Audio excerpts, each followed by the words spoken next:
বাংলাদেশে গত 2 দিনে অন্তত 4 বার ভূমিকম্প হয়েছে। এই নিয়ে অনেকেই আতঙ্কিত হয়ে পড়েছেন। কেউ কেউ এগুলোকে ভবিষ্যতের বড় কোনো ভূমিকম্পের সতর্ক বার্তা হিসেবেও দাবি করছেন। তবে বিজ্ঞান বলছে আমাদের পৃথিবী প্রায় সবসময় কাঁপছে।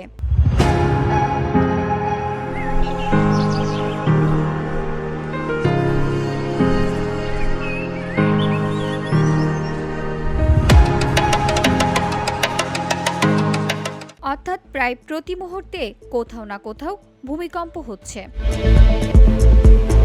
যুক্তরাষ্ট্রের ভূতাত্ত্বিক জরিপ সংস্থার তথ্য মতে বিশ্বজুড়ে প্রতিদিন গড়ে প্রায় 55টি ভূমিকম্প ঘটে। সংস্থাটি জানিয়েছে তাদের অধিক জাতীয় ভূমিকম্প তথ্য কেন্দ্রে বছরে প্রায় 20,000 ভূমিকম্প শনাক্ত করে। সেই হিসেবে প্রতিদিন ঘটে প্রায় 50টি ভূমিকম্প। তবে এখানে উল্লেখ্য যে এই 55টি হল রেকর্ডযোগ্য বা অনুভবযোগ্য ভূমিকম্প, অর্থাৎ মানুষ বা যন্ত্রের সাহায্যে সহজেই শনাক্তযোগ্য মাত্রার।